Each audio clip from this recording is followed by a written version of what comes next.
الحمدللہ وحدہ والصلاة والسلام علی من لا نبی بعدہ اما بعد۔ اسلامی بھائیوں، کفار و مشرکین سے دوستی اور ہم نشینی کے بجائے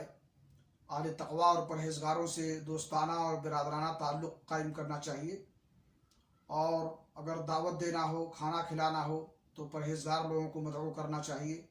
اسی طرح سے اللہ کے راستے میں اگر خرچ کرنا ہو تو پرہیزگاروں پر خرچ کرنا چاہیے۔ سنن نبی داؤد کی روایت ہے،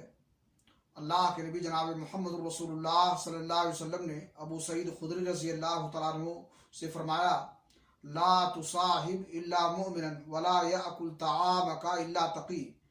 تم سماج اور معاشرے کے اندر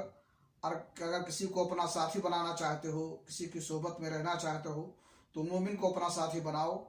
اور تمہارا کھانا بھی پرہیزگار آدمی کھائے اور اسی کو کھانے کا حق ہے۔ اللہ رب العالمین سے دعا ہے کہ اللہ تعالیٰ ہمیں توفیق بخشے کہ سماج اور معاشرے کے اندر اچھے لوگوں کو اپنا ساتھی بنائیں،